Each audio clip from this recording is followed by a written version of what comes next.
Кайненесин өлтүрүүнү көздөгөн келин. Келин менен кайнене такыр тил табыша албай койду. Кайненеге келиндин жасаганы жакпайт. Келинге кайнененин мамилеси төп келбейт. Жек көрүү улам күчөп отуруп, акыры келинди шайтан азыра баштады. Кайненеңдин көзүн тазаласаң, анын каарынан кутуласың.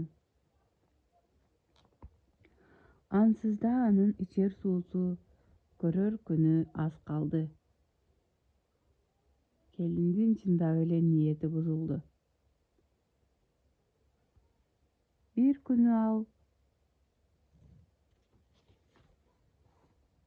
аксакал табыпка келип, андан адам өлтүрүүчү дары сатып алууну каалагандыгын айтат.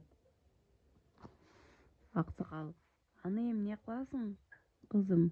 деп сурайт.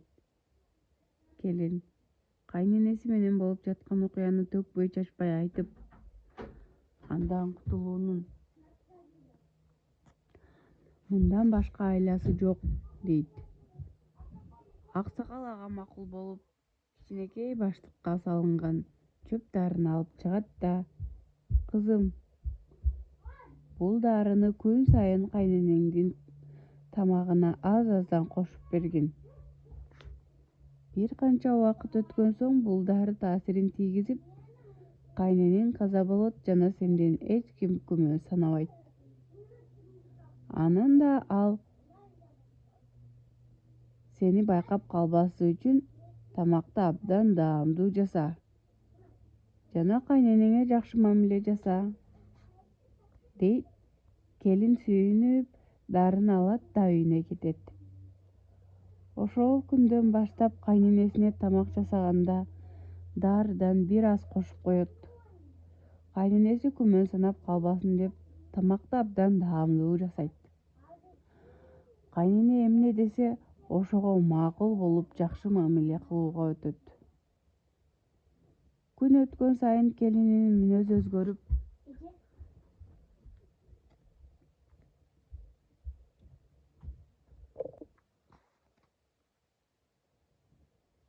тамакты да даамдуу жасап калганына ичи жылыган кайнене ага жакшы сөздөрүн айтып, каарын төкпөй калат. Дагы бир аз убакыт өткөн соң кайнене келин өз кызындай жакшы көрүп,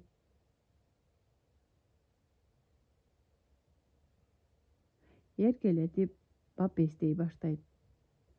Кайнененин мындай мамилесинен ичи жылыган келин кылган кылыгына өкүнүп, түнү менен ыйлап жагат.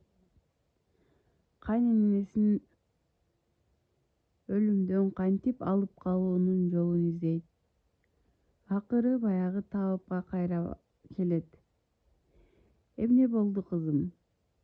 Сага дагы кандай дары керек?" дейт абышка. "Ата, мен туура эмес иш кылыпмын. Кайненем мага өтө жакшы мамиле кылып жатат. Анын жанын сактап кала турган дары бериңиз", дейт келин шашкалактап. Көптү көргөн дарыгер мыйыгынан жылмаят. "Кызым, кайненеңдин өмүрүн эле эмес, экөөңөрдүн мамилеңерди да сактап кала турган дарыны өткөндө эле бербедимби?"